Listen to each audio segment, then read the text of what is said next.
Welcome to Soundbreaker. On today's episode, we're talking to Dae Bogan. Dae, pleasure to have you, who is the head of third party partnerships at the Mechanical Licensing Collective. Thank you for joining us today. And for our listeners who might not be familiar with you, could you please just give us a small introduction before we really dive into it? Yeah, first of all, thank you for having me. My pleasure. This is great. Again, my name is Dae Bogan, head of third-party partnerships at the Mechanical Licensing Collective. The Mechanical Licensing Collective is the United States' newest music rights society. We handle mechanical royalties. We were designated by the United States Copyright Office to administer what's called the blanket compulsory mechanical license, which was created after the passing of the Music Modernization Act in 2018. So our job basically is to administer this license to make sure that songwriters, composers, lyricists, music publishers, and other societies around the world are paid digital audio mechanical royalties when their music is streamed or downloaded in the United States by DSPs such as Spotify, Apple Music, Amazon Music, Pandora, so forth. So we sit in the middle between the rights holders and the music users, which are the DSPs, and we make sure that we're basically going out and tracking down rights holders and getting them paid. Wow. So if I have a song for our listeners and viewers to get better clarification on it. So if I'm an artist who have music out there and being streamed on a lot of these DSPs and I'm getting my royalties and I'll say, hey, I don't know how much publishing. I don't know if I'm being paid my publishing. I never signed my mechanical publishing to them. You guys will come and I'll go to you and give you my catalog and, list of the titles and whatever requested UPC, USR, ISRC and all of that. And you guys just go out there and collect for me? Correct. So our job is to receive the reports on streaming and downloads from digital services in the United States, to match those reports to songs that have been registered to us by songwriters and publishers and lyricists, and then to calculate and pay out the royalties associated with that usage. Got it. So again, Got it. So, we pay out every so, single month these royalties. so the artist has to, or the label, or the artist have to, or the catalog holders have to come into you and register these songs the same way they do with ASCAP and BMI and Sound Exchange. Correct? Yes, absolutely. So they need to go and register with us on our own website, just like they would do with ASCAP, BMI, or CSEC. Great. Amazing. Well, let's talk about some of your journey. What first got you interested in the music industry and studying sociology? But my degree is in sociology and communication studies at UCLA. That's my undergrad degree. And I have a master's degree in music industry administration from California State University, Northridge. And in the work that I do, I bring the sociology and the music industry degree together often. So in my role at the MLC, I oversee culture. And in culture, for example, this month is Hispanic Heritage Month. And I, every year, develop and curate initiatives to identify, to showcase, and to tell the stories of Hispanic songwriters and composers through webinars. I have a webinar series called The Writer Behind the Song. I bring in different moderators. This year, for example, I have the moderator Marlon Fuentes, who was one of the co-creators of the Best Global Music Award for the Grammys. Yesterday, I just moderated a webinar with a lawyer, Silvino Diaz, who basically broke down Latin music contracts. So the culture part of sociology I bring into my work in the music industry throughout the year. During Black History Month in February, during Asian American and Pacific Islander Heritage Month in May, during Black Music Month, during LGBT Pride Month in June, during Hispanic Heritage Month in September and October, through Native American Heritage Month in November. I'm curating programming year-round that's highlighting songwriters from those different groups. I'm also doing partnerships with doing outreach. Right now I'm in Colombia doing outreach and trying to understand the sociocultural aspects that contribute to why artists don't get paid. What are the sociocultural factors at play that ultimately affects why artists don't get paid? And there's many, many, many factors. Some of them are socioeconomical, access to resources, education. Some of them are has to do with crime in the music industry, especially in developing nations where organized crime groups can use streaming services and platforms and all type of different things to launder money, to steal money. So there's a lot going on in the music business beyond the fun stuff that we read in DS on the trade magazines. In the United States Justice Department already indicted a promoter, actually a record label owner in Los Angeles, because of his affiliation with a promoter in Mexico that promoted concerts that was used to basically fund cartels. Wow. In certain parts of Europe, there were organized crime that were using streaming to fund sex trafficking, money laundering. So there's a lot of stuff going on that people don't know. And Damn. someone with a sociology or criminal justice background can come into the music industry and start to unpack the sociocultural, the criminal things that are happening that ultimately impact songwriters getting paid. So here, for example, I'm in Bogota. I'm sorry, Medellin, in Colombia, Many, yes. where you have artists making reggaeton music, independent artists making reggaeton music, uploading to services. But some of those artists are affiliated with gangs. Some of those artists are affiliated with trafficking. That's no different than artists that were affiliated with gangs in the early stages of hip hop. So these things are part of the society. And as someone with a sociology background who deals with music rights and policing copyrights, bringing those two things together is super important. So not only do I do the fun, happy stuff like promoting underserved, underrepresented minorities in the music industry throughout the year associated with cultural campaigns, but also understanding how to look at the sociocultural and sociopolitical issues in a particular territory that ultimately impacts our ability to pay rights holders in accordance with the government mandate of the Music Modernization Act. So that informs how we do partnerships, how I do strategic grassroots outreach, how I do all kinds of things.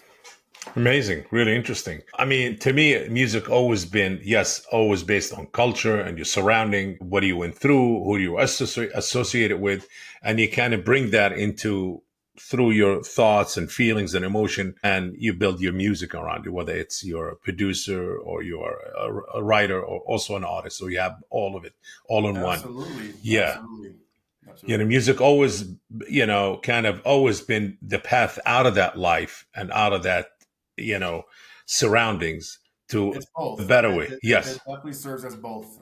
Music, for example, right now, the five elements of hip hop,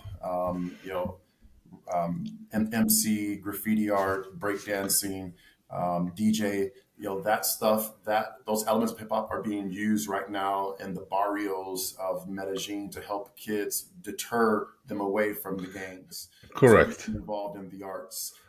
You'll see graffiti art in areas that used to be run by paramilitary. So it is a tool that has been Cor- used not only in the United States. It's actually great. I did a panel earlier this year for the United States Copyright Office for the 50th anniversary of hip hop, and I talked about how hip hop has transcended not only beyond this entertainment piece, but how it's become a cultural tool, especially in underdeveloped and developing nations where disenfranchised youth feel an association to hip hop. And there's other genres too, like you have the punk mule movement in parts of Eastern Europe.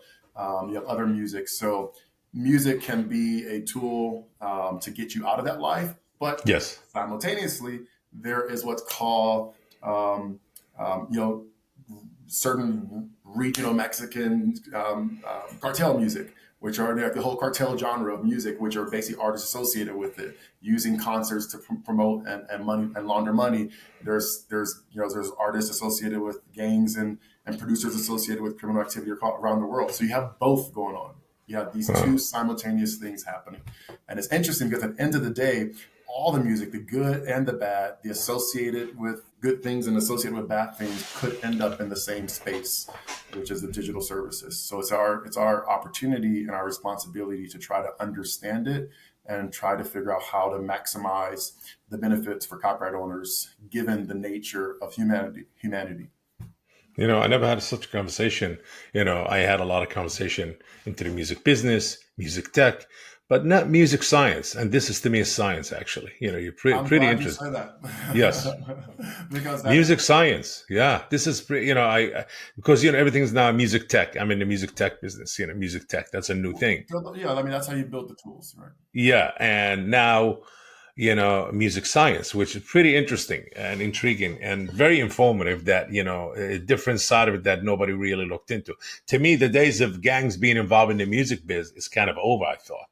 I didn't In know the it still United exists States, in the United States, outside of America. Yes. the days of gangs now at large scale, right? There's still gangs involved. Look, I lived in Los Angeles for 20 years. Before that, I was in Cleveland, Ohio. So I can tell you right now, there's still association. You can't have certain genres of music without a certain sense of authenticity, and they're not necessarily commercial genres that end up on the radio. So it comes with it. It's a It package comes deal. with It the kind of comes territory. with it. It comes, Got it.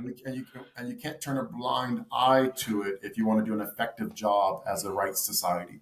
You have to strategically understand what the issues are, what our obligations are, what our responsibilities are under the law, and ultimately how to serve our members. We have over 45,000 members at MLC. We don't know their backgrounds. We don't know their life stories. We don't know what they do. Yes. We know we Correct. have to service their Yes. legitimate music. On the other flip side of that, we have to also understand how to navigate the rising issue of streaming fraud and identity Big time. fraud, right? That's coming through technology. And ultimately, not all that fraud is just some kid in a bedroom, using a tool. Some of that fraud is strategic. It's actual criminals using to game the system. So that's where the Department of Justice have come in and did their own thing. And that's where we can't play it. And at the end of the day, you can't turn a blind eye to society as society. And then there's the music industry, this fun little bubble. No, there's an overlap, and we have to understand how it impacts. How did your marketing gig at Robix influence you later on to work in the music industry and partnerships? So it's funny you even bring that up. So Robax was my very first sort of corporate level job after high school. And that was many, many years ago. As a matter of fact, when I started working at Robax, I was 19 years old. And by 20 years old, I was arguably the United States youngest marketing manager of a Fortune 500 retail quick service restaurant chain in the United States. And there's a lot of kind of lessons I learned and experience. Obviously, I was young, just starting my career, but I had a really great boss named Mitch Baker who taught me so much about being a great boss. And I ended up being a great boss many years later when I became a manager and a VP and so forth. And I've had my former subordinates, if you will, have made nice notes about me. But that came from me starting with having a great boss who taught me what it's like to be a great boss. And to give you room for challenge and growth and guide you without overwhelming you and all these things, to give me opportunity to hire a 19-year-old into a marketing coordinator role at a Fortune 500 was already giving you a shot. So in my role at Robax, I did a lot of things. I got to explore my creative side. I did partnerships with the film industry. I promoted movies. I helped to collaborate on Pink Panther, Jumping the Broom, Bewitched with Nicole Kidman. We made movies for it. I did events in different markets for it. So I got to start exploring how to create events, how to build brand marketing campaigns for major entertainment brands, how to drive traffic into retail stores, how to engage with customers, how to build promotions that sold through product. This is at 19, 20 years old. This is before I had a degree. So that time at Robax was very impactful for me to explore my creative side. Previously, I had already been studying and doing some marketing and business stuff as a teenager, even early on. My first business I started when I was 16 years old.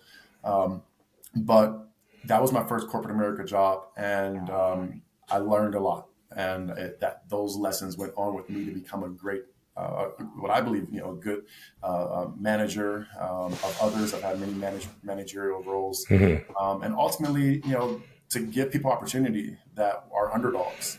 I was a 19-year-old Black kid from Cleveland, Ohio, with no rich family, with no college degree, with no experience in Los Angeles other than had been there for less than a year, and I ended up being he ended up getting hired into this role, and I did a great job because of my skills and my abilities and my creativity, not because of my background or my parents' last name or my degree. And that taught me how to be a manager too, is to look at the person and hire the person, not their necessarily just their resume. Well, I guess this kind of set you up into the path of starting your own record company, Loft 24 Records and publishing.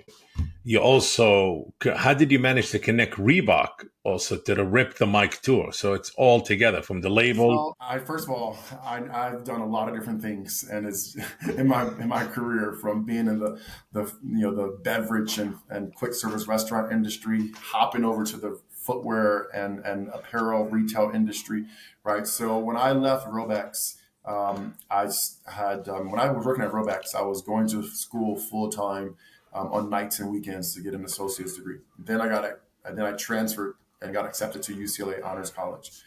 So when I transferred to UCLA, it was a full-time job. I mean, full-time school, no Mm-hmm. nights and weekends. So went to UCLA, and the way I paid for my way through college was I was a club promoter. I promoted events in Los Angeles, and I hired Interesting. DJs. And I was So you were staying up all night and going in staying the up all morning? night and still making his 8 a.m. class and still getting dean's list on UCLA Honors College after being up all When night. did you go to sleep? When you had time to get a little rest? A little bit of sleep. That's how I paid for college. I paid for college by Amazing. using my creative sense. I produced events for fraternities and sororities and student groups, fundraiser events. That's how I paid. I made money. I produced events in Los Angeles. I produced promoted clubs in Beverly Hills and so forth. So I did that when I was in college. Now, when I graduated college in 2008 with my second degree, it's supposed to be in 2007, but I double majored. I got hired at Chic Shoes, Hmm. and another, a great opportunity because I was young. I was in my early 20s. I just graduated college, but I got hired to become the director of marketing of a $500 million retail chain. And in that role, I had another opportunity to really lean into my creativity and my entrepreneurial skills. And I built the music division at Chic Music. And that included, working with, reaching out to and doing partnerships with all the major labels to be able to sell CDs in the store. You go into the store, there's a little tabletop Rack or display tower? that I had designed, and we're selling Eminem, we're selling, Jay-Z, we're selling all the latest urban albums because it was the urban retail chain. And this is deals that I'm doing with major. I was only 20 something years old. I was 23 at the time. Hmm. Loft 24 and Loft 24 Records and Loft 24 Publishing, where did that come from? Well, in my role at Chic, I was the head of marketing. So I did typical marketing stuff, events and posters and sales promotions, but I was also the head of the music. So I designed chicmusic.com, which was a download store similar to like iTunes. It was backed by a platform, but I designed chicmusic.com so people can actually go and buy and download music on digitally on our website. They can buy music in our store. They can see music videos on our TVs and all the stores where I curated. And then I came up with the concept of a talent search called Rip the Mic. So Rip the Mic was a multi-city mall talent search in Hmm. the mall common area where I produced the stage. I brought in Reebok as a sponsor, and the first one was in 2010. I'm sorry, the first one was 2009. I was 24 years old. So we went to multiple cities: Houston, Oakland, Seattle, so forth, San Diego, and we auditioned kids, young people, in two categories: hip hop and R&B. And the winners of those cities got to come back to Los Angeles for the finale in Burbank, which I produced. So when they were winning, I thought, well, what are they going to win? They have to win something. Well, we got a photo shoot with Reebok was already set up because Reebok was a sponsor, but they needed to win something long term. So I built a record label called Loft 24 Records. Because I was 24 years old, I lived in a loft in downtown Los Angeles. So it's called Loft 24 Records. And I did a distribution deal with Def Jam to be able to sign our artists. So that's how I started my first label. I had already had an artist management company called Renaissance Artist Management, which I started my senior year at UCLA. And it didn't start as an artist management company. It started as a DJ management company because I was a club promoter. So I Mm. managed a bunch of DJs, and some of my DJs were doing a lot. I mean, there were international competitive turntable battle DJs. I was co-producing a DJ competition reality show that we were Hmm. featuring on TV. I was managing DJs for Red Bull. So I was doing the DJ stuff in college, and that's how I started Renaissance Artist Management to manage DJs. It expanded to artists because I built the label, because of my role at Chic, because of the tour that I produced, Rip the Mic tour for Reebok. So it all kind of came together. My main job as the head of marketing and music of a retail chain, I simultaneously was moonlighting as a CEO of my own little music business startups, a small business, managing artists, managing talent. It was a great time, and I was early 20s. It was fun. I didn't make a lot of money, but it was super fun. I invested money into these artists. I was really passionate about these artists. These artists taught me a lot about the business, or working with them allowed me to learn a lot about the business. But then you started also Maven Promo, and it had an acquisition with Empire. Correct. So another business that was a spinoff of my role in my primary job. Part of my role at Chic, when I was the head of music and marketing, was curating the music videos in the stores. You go into a store like a Hot Topic, for example. You go into a store, you see a TV. There's music videos playing of artists, young artists. Music resonates with the culture of the store. So I curated that. And when the challenge that you had in the late 90s and early 2000s was that most of the stores that played music were sending CDs or DVDs out to the stores. And those will scratch, and employees who worked in the store every day would get tired of hearing the same 30 music videos every day, all day on cycle, and they would take it out, they'd plug in their iPhones or their whatever. So I thought there has to be a better way of delivering this experience to the stores, both for our customers and for Yeah. our employees. And I started developing a concept. At the time, the whole idea of cloud-based computing was starting to buzz. Uh-huh. And I started developing a concept of building a cloud-based music video network. Ultimately, I ended up building that network as a startup called Chasbo Music. And then I Mm. changed the name to Maven Promo because I expanded its services to promote concerts, to break new artists, to do deals with major labels, to promote tickets for tours. You could scan a QR code on the TV and it'll launch a microsite, and you'll see, you know, ticketing or merch. This is all in early 2000s. So this is, we're Early 20. 2000, that's when everything was going digital. That's Right. when everything This was heavily was going. 2000, and actually it was 2010, 2010, Okay, March. late. I thought So early it's 2000. I thought 14 years 2001. ago. Okay. Sorry, Yeah, yeah, yeah. 14 years ago. But even still, I mean, back then, when you saw augmented reality stuff at that time, which I was doing, it was, we were doing AR in magazines where you scan a code and you'll see a little person walking across the page, and I was doing all that kind of stuff back then. Um, so I built this digital music video service, and I used to watch. I was really interested in the startup world, the digital tech startup world, and I used to watch a lot of Shark Tank. Hmm. Entrepreneur, I was entrepreneurial, and I was an entrepreneurial person in general. And someone told, or I read something in one article that Mark Cuban responds to every email. I remember reading this in like 2010, and I was like, or maybe a little bit later, but I was like, there's no way Mark Cuban responds to every email. So I did some research. I found his email, and I sent Mark Cuban an email because Mark Cuban at the time had just launched a television, a cable network, and he Yes. had With the HD, that's right. They were transferring old movies. He had this whole. he had a network, and he had DJ Ski on the network. Now, I previously met DJ Ski a couple of years before when he was a Yeah. DJ in Los Angeles. We did some in-store stuff at the retail stores that I used to do marketing. But when I built my video network, I thought, you know what? When I was a teenager, I used to love TRL, the countdown, the music video countdown show.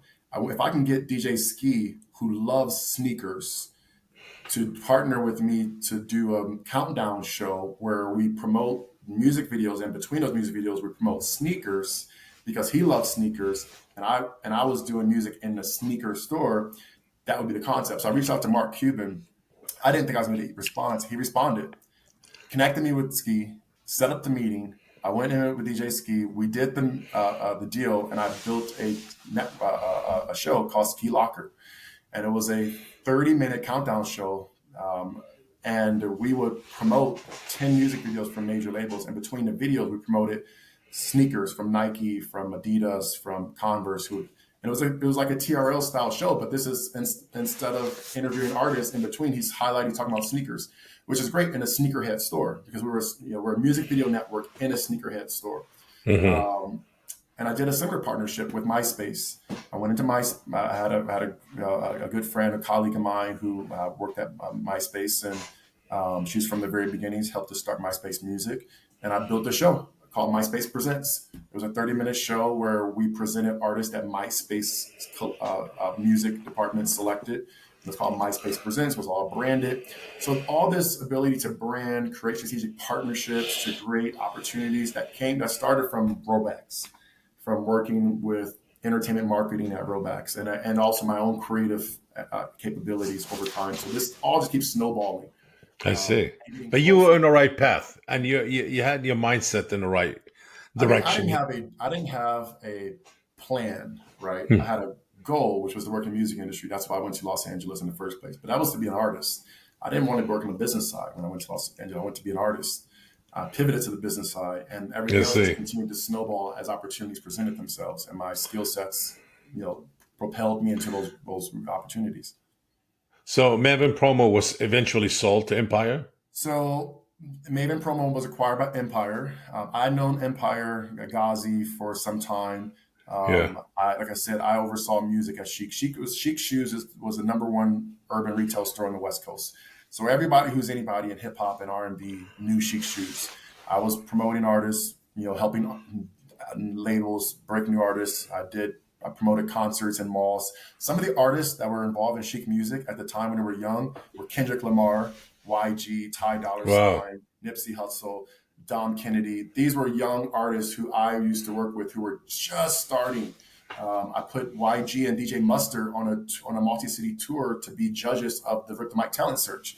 And I remember when my buddy Max Goose from Def Jam at the time, he's the senior VP of A&R, reached out like, "Hey, look, our budget is not that big for YG. We need to pump up YG some more." He has a couple tracks on the radio that produced by Mustard. At the time, Mustard was 19 years old.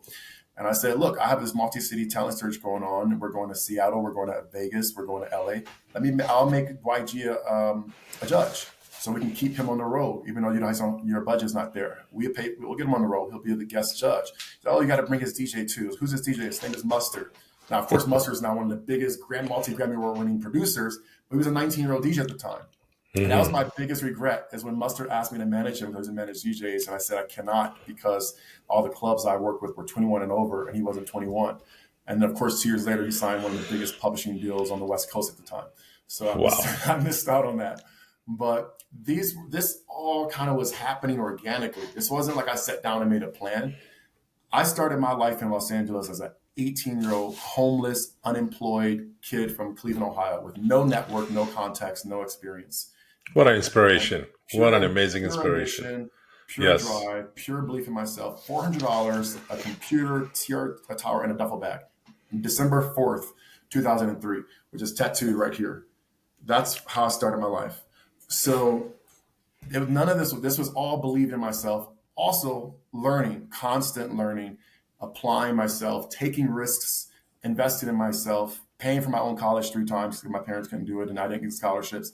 And you got So a master degrees. and I have a master's and I'm a professor at 2 universities. So, Wow. but Amazing. this wasn't a plan. This was ambition. This was going with the flow. This was ability to pivot. This was ability to cut losses fast, fail fast and move on to the next thing. That's why we have so many startups that I've worked with, not because they failed, but because some of them have reached their potential for where I was in my life at that time, my interest. I Hmm. learned from them, take those lessons, take those networks, and invest them into the next project. And you will see along my career over the last 20 years, I have known people since since the year I moved to Los Angeles, who've been with me across multiple ventures, Hmm. across multiple roles, hats that I've worn, because it's personality and it's value that you are able to give. Just a question. Chic Shoes. Were they in New York? Chic Shoes was headquartered in Ontario, California. Yeah, I know you said West Coast, but did they had any brands No, in New stores York, or? there was a similar chain called Dr. J's. Oh, Dr. J's. Yeah, I know In the Dr. J's. Yeah. Midwest, you had another similar chain called I think they had one on Midtown, 34th Blue, Street. Yeah. City Yeah. Blue. That was the kind of Midwest, kind of the Cleveland, Chicago, Detroit area. Yeah.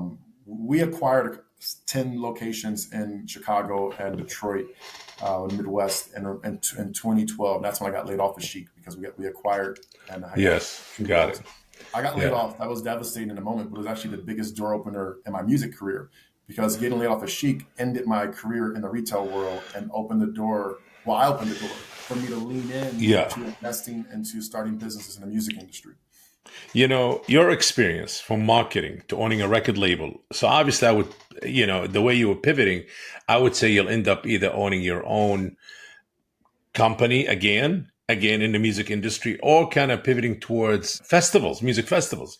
Because I see where the experience with the marketing, and because marketing is a big part of the music business. Without it, and you had the knowledge and the background for it, and then somehow you took a turn to, it got you into music rights and royalty claim and tune registry. Like, how did that? How did it happen? That pivot. Okay, becoming a professor, obviously you did earn that title being a professor. But again, how did that turn? I would say every pivot that I've made in my life have been sharp, Yeah. but they made sense when you look back at what I was doing at the time.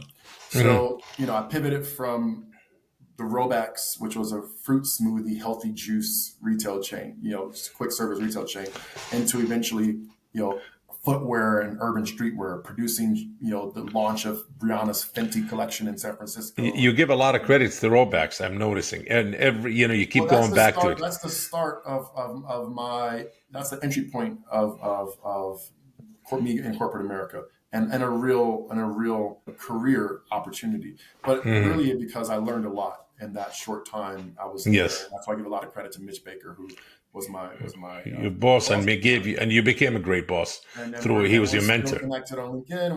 We kind of update every couple of years of our lives. So let's talk about how do we get to the music rights world. Right yes. now, I'm head of third-party partnerships of the Music Rights Society, dealing with policy and law and culture and digital services.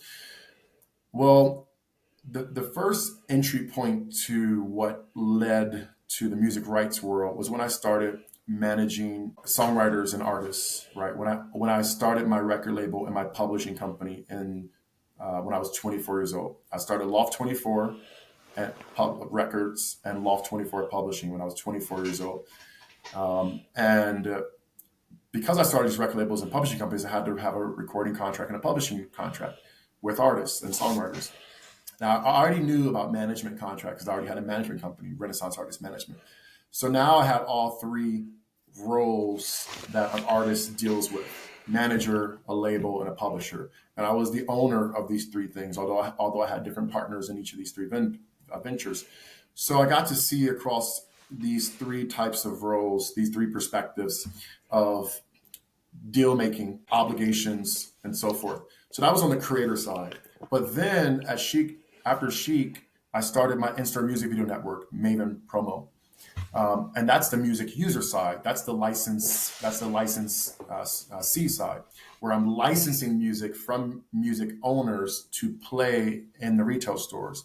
I'm licensing PROs to have performance licenses for 150 stores across the United States and malls. So now I have this fourth perspective, which is the perspective of the music user, right? Like a DSP or a television network or any kind of music licensor.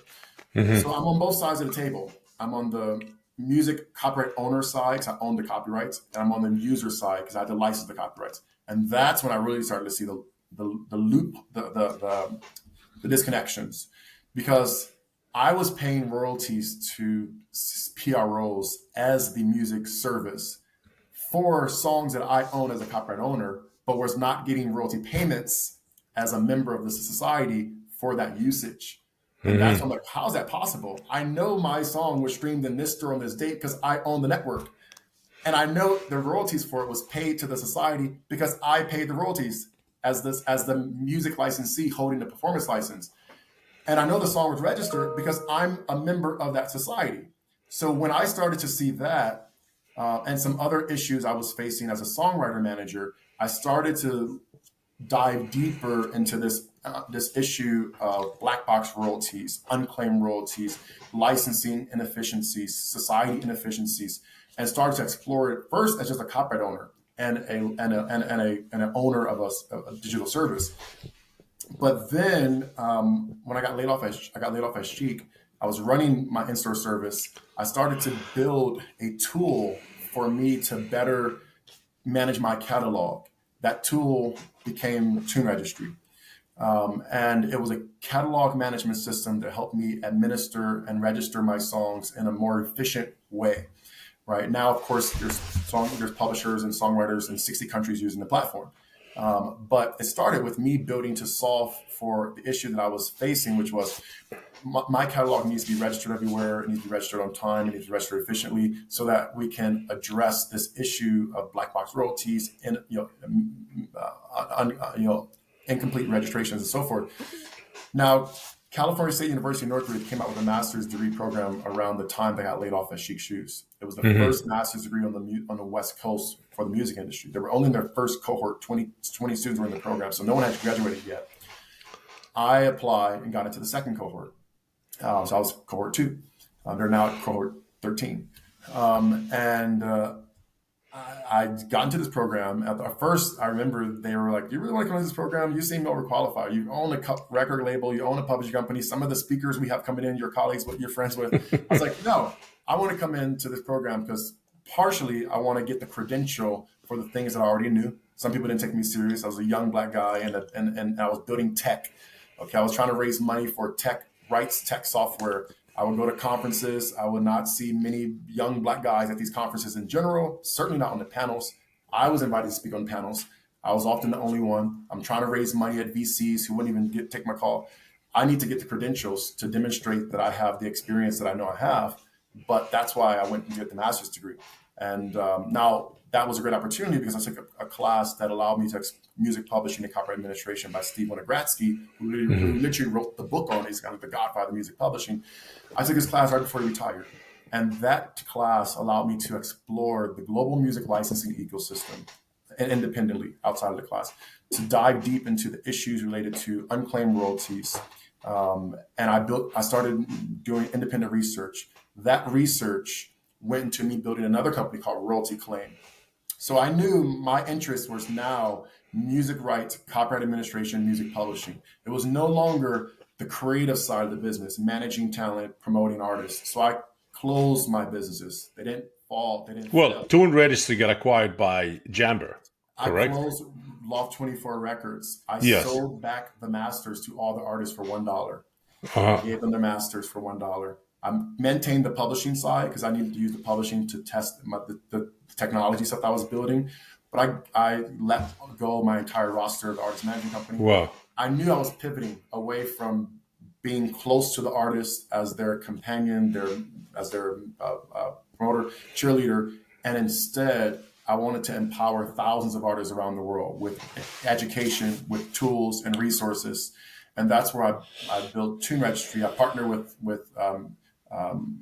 several partners and a music lawyer named Jesse, Morris, Kara, Shane. These are my co-founders of Tune Registry. We came together. We're all passionate about music. We're all young.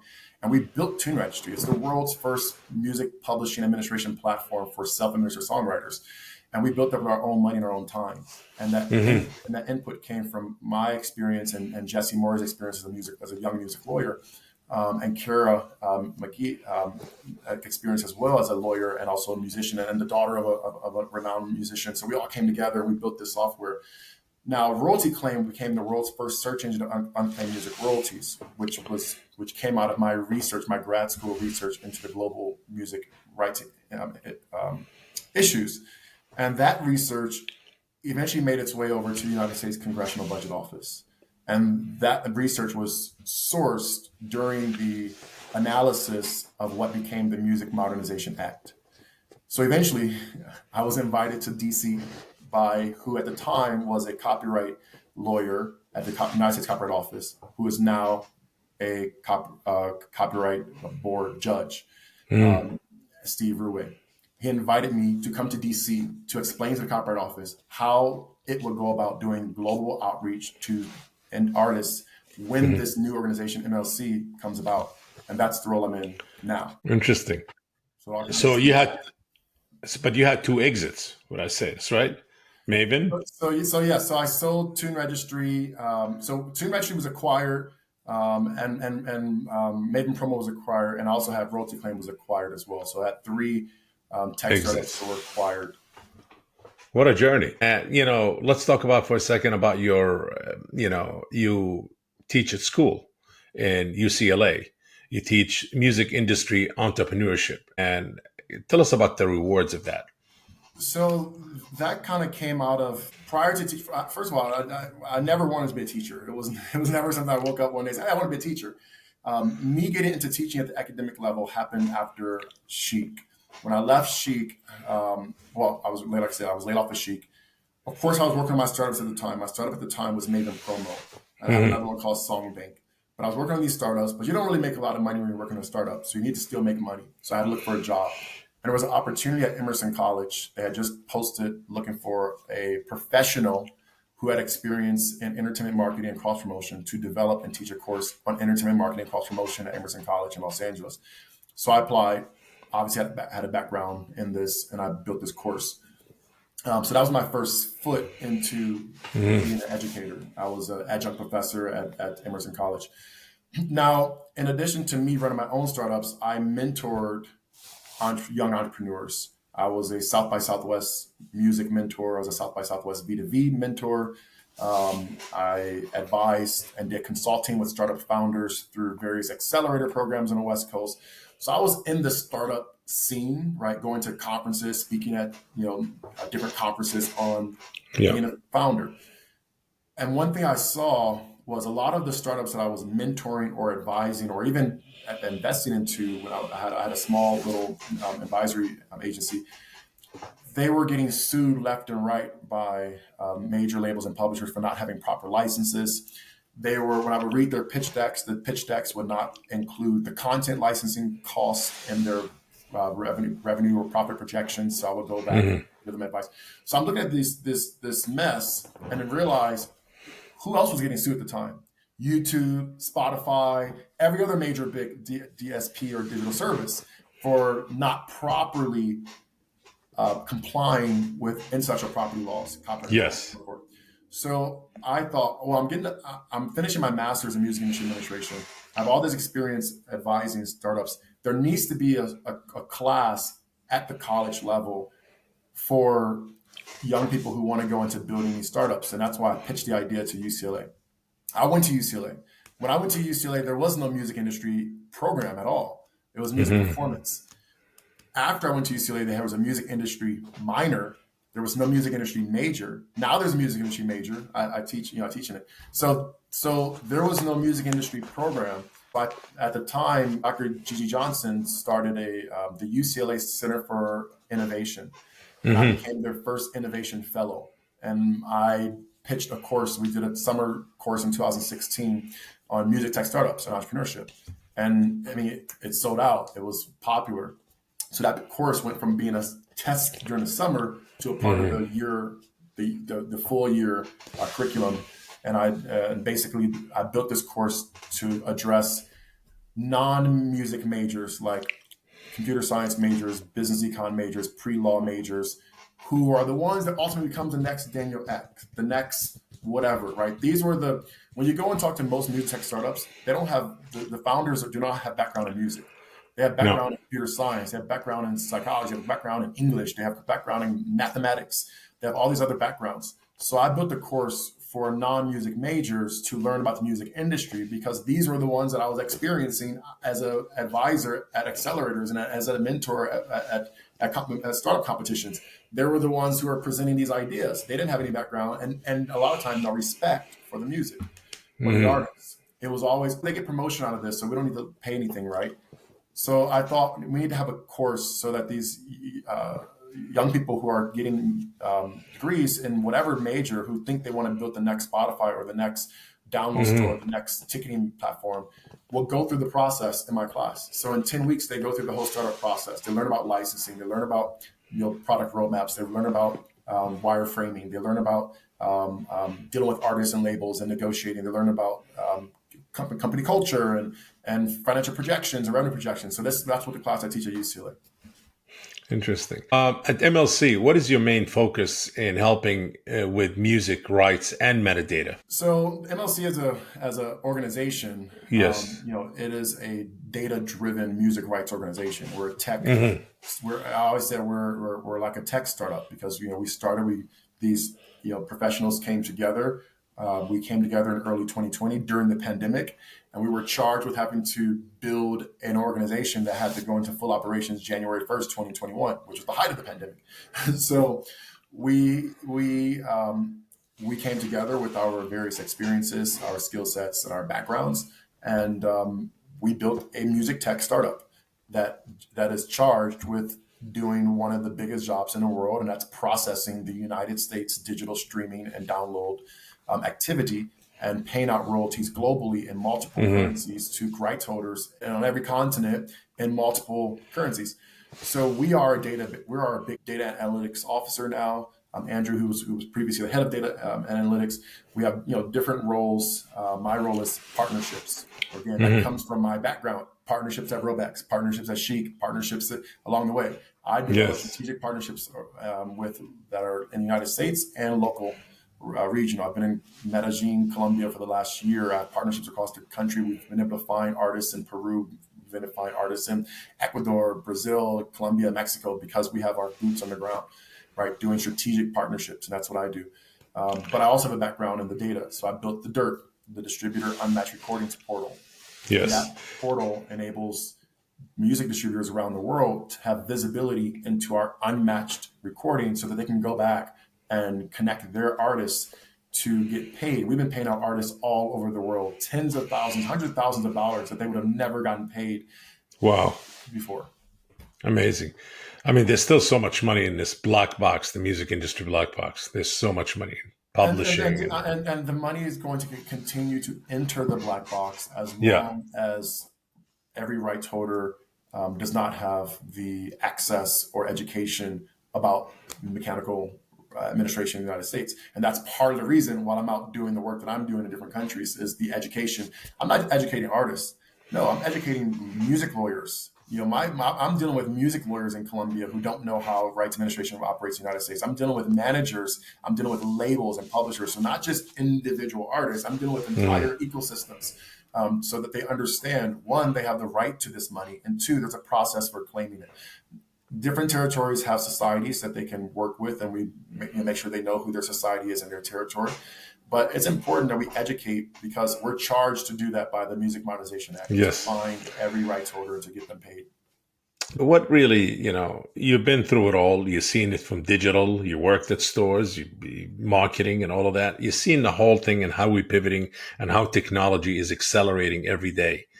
And two things. What really kind of you're most excited about, because we are at an intersection right now, music and music tech creativity, and there's music science involved also. What's something that really excites you, and what's next in the music industry, you think? We've been through physical, we went through digital. What is the next way you think of us as users, whether we are 8-year-old, 12-year-old, how do we get to consume content? So I did this 6 years ago. In 2018, I put together a presentation called Music 2020, the next era of innovation in the music industry. And I presented my projections on where the industry was going to go in the 2020s. It was 2018. We were entering the next decade. So here was my projections based on the last decade of my work from 2008 to 2018. And I predicted different areas where the music industry would start exploring and evolving or expanding. I talked about different technologies at the time. Yes. I mentioned artificial intelligence. I mentioned mixed reality. I mentioned augmented reality. I mentioned cryptocurrency, tokenization. That's what I mentioned. And thank goodness it was all recorded because I presented at the Music Business Conference in 2019 before the pandemic. And my co-presenter for this version of the presentation was Steve Cohen, who at the time was the Chief Innovation Officer at Warner. And I also presented at colleges across the United States. So this is me saying, hey, look, I've been working with dozens of startups over the last several years as a mentor and advisor. I've been teaching this stuff at UCLA for a number of years. Here's where I think the industry is going to go in 2 years. And I predicted all this. Now, what happened? The pandemic happened in 2020. So everything I predicted got 1 year delay. What happened in 2021? Everything that I predicted happened. Tokenization in the form of NFTs exploded. And I was advising a number of small marketplaces or founders who wanted to build marketplaces. I was also advising copyright owners on how to deal with the licensing implications of NFTs. Yeah. Mixed reality, AI, and augmented reality all bundled in the form of Web3. Correct. So, a number of content creators, all that stuff. So all that stuff kind of happened and came, and of course, cryptocurrency. There was a music coin. There was all type of different coins around music companies or music artists do their own coins. So everything I predicted happened. I don't have any predictions now. So you asked where we're going next. I don't have any predictions now because You hit a all those roadblock. things that I predicted kind of happened all at once, and the industry was kind of all over the place trying to figure out what to invest in, who to invest in. Yes. How do we evaluate these things? How do we bring these to market? All these things happen all at once. And then we kind of cooled down, like, okay, look, we're kind of going crazy doing all these things all at once. Now, these things are all still happening, but now at a pace that is, I think, more manageable. Now, there's other issues that we're facing as an industry, and it has to do with fraud, both in name, image, and likeness, and in AI generated music and stuff. So AI is still here, augmented reality is still here, all that stuff is still here. But now we have issues around bringing these things into market in a way that copyright owners and creators both benefit. So I don't have any predictions for the next few years, other than issues dealing with policy. I think that countries are going to, stabilize, policy around AI, and that's going to, I don't know if it's going to be good or bad. I think some countries might have better solutions than others, but ultimately that's going to impact the creative experience. I mean, there's already AI in the production process. There's AI in the writing process. There's AI in the artwork process. There's AI everywhere. So I think we're going to just continue to dive in, to try to make sense of this stuff and bring the business into better focus on how to integrate these things as opposed to isolating these things. Do you think it's the beginning of an end for streaming platforms? I do not. I think from what I've been reading, now I'm not an economist, so I don't make economic projections, but I do a lot of reading on that stuff, which helps to direct my focus on where I'm going to do strategic partnerships. Yeah. And the economists, the IFPs, the CSACs, the global organizations that do all the economic work, they see it growing exponentially. I see it growing exponentially. And the reason why I see it growing exponentially because there's still untapped markets. India is a huge market that is under licensed. I believe this. Africa. Well, I'm about to get to that, right? Because I'm going next year. I'll be in Brazil, South Africa, and Southeast Asia. I'm doing work. But what I call the Souths, right? So in South America, South Africa, and Southeast Asia. Now, of course, Africa, this is sub-Saharan Africa. There's also a lot of issues there. Currency, the ability to receive payments and make royalty payments as a DSP in those territories, as a society in those territories. So there's lots of factors at play. There's territories where artists, like in India, for example, 77% of independent artists in India are not affiliated with their society. Wow. So how do they get paid royalties if they distribute music? Artists across Africa are unaffiliated, or businesses are not licensing or getting public performance licenses for businesses. I think it was like 1% in India. So there's still huge opportunities because there's massive populations of people who are not connected into the global music ecosystem. Yes, correct. Performance licensing, obviously streaming related royalties like mechanicals, and then audio. I mean, the United States has a big opportunity. We don't pay artists when their music is streamed on the radio. Played on the radio. We pay songwriters and publishers, but not artists and record companies. That's a huge opportunity. We also don't pay artists when their music is on film and TV, right? We don't have a performance right for that, right? We don't have a neighboring right for that. Now they get a fee, a sync fee, but not a Yes. performance fee like you get in Brazil. So there's huge opportunities just in North America.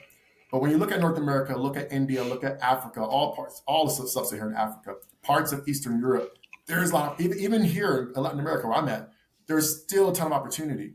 So I don't see the music industry shrinking. I see it growing, and I see streaming growing. I see streaming growing because the services are going to continue to go into new markets.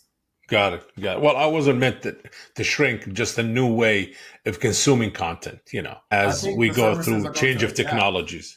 You think so? They have so much money. They can acquire anything that's popping up that they like. I mean, it's been happening for decades. Yeah. Like I've seen so many companies acquired by major services over the last 15 years. I mean, starting with YouTube. Just like Facebook. Every time there's a new technology, they acquire it. And Pandora acquiring Equinest and Spotify acquiring, SoundCloud acquired Repost Network, which my buddy Jeff Ponchik founded. So they can just acquire innovation. And I teach this in my class. There's I have a lecture on invention, innovation, and iteration. And what is the difference of those phases and what can happen in those phases? When you're at iteration phase, you're gobbling up innovation. You're not creating any more innovation. You're either gobbling it by hiring and poaching staff, or you're gobbling it by acquiring companies. But the whole, now there's some companies big enough like a Google that has labs that allow teams to work for 6 months on ideas. But a lot of companies are moving away from that because they want to, tighten up their belts, get more profitable. So that whole let's just spend a bunch of money on R&D. Let's just acquire companies that are already doing it, right? Now Apple's been doing that for 20 years. Never be first. Let's just be better, right? Yes. So I think other companies can and will do that. Amazing. Well, I mean, before we wrap up this interesting, inspiring, extremely informative interview, any advice that you would like to share with our, for our entrepreneurs who are starting in the music industry? For entrepreneurs, I think it's important to make sure you diversify your skill set. The reason why I've been able to navigate, pivot, and move so quickly throughout my career, after big, difficult situations, I've been laid off twice, and at a time where I didn't think I would be laid off. You have to be able to pivot. You have to be able to market yourself, bring your resources together. You have to diversify your services. If you're an artist manager by day, you need to be doing something else by night, or vice versa. I was an artist manager, I was a label owner, and I was also the VP of a retail store. And those two things together helped me achieve a lot. So we have to juggle and make sure that we have not all of our eggs in one basket. Now, this isn't new advice. This is just, doubling down on advice that I think people have been saying for decades. I will say this. Well, I just told my two nephews before our meeting. I texted them and said, learn a second language. I told my nephews, the world is changing and we're becoming more and more globalized. And as I travel, and I didn't travel a lot before my 30s. I didn't start traveling until I was 36, 35. And I've been in multiple countries. I've been in 15. And everywhere I go, kids speak 2-3 languages, right? And kids, and of course some adults. I mean, lots of adults. So I think that to be more competitive, I said learn a second language. Spend a little time learning a second language to be more competitive. Also for working across borders, if you want to go and do work in another territory, it's great if you could at least speak a little bit of the language. New markets are opening up. You'll be able to enter those markets when you can relate more to the people, and you start with culture, right? My undergrad degree in sociology has helped me navigate and move across 15 countries and do my work, and I can blend in. And even though I'm 6'5", I still am invited into spaces that other people may not be invited to because culturally I know how to connect. Amazing. Well, it's been great having you on the show today, Dae. So I want to say thank you very much, man. And this concludes today's episode of Soundbreaker. And please make sure to follow us on social and stay tuned for the next episode. Dae, again, thank you, man. Thank you. Thank you. Appreciate it. If you enjoyed today's episode, make sure to share the Soundbreaker podcast. And if you are joining us on YouTube, please like this video and subscribe to the channel. Until next time.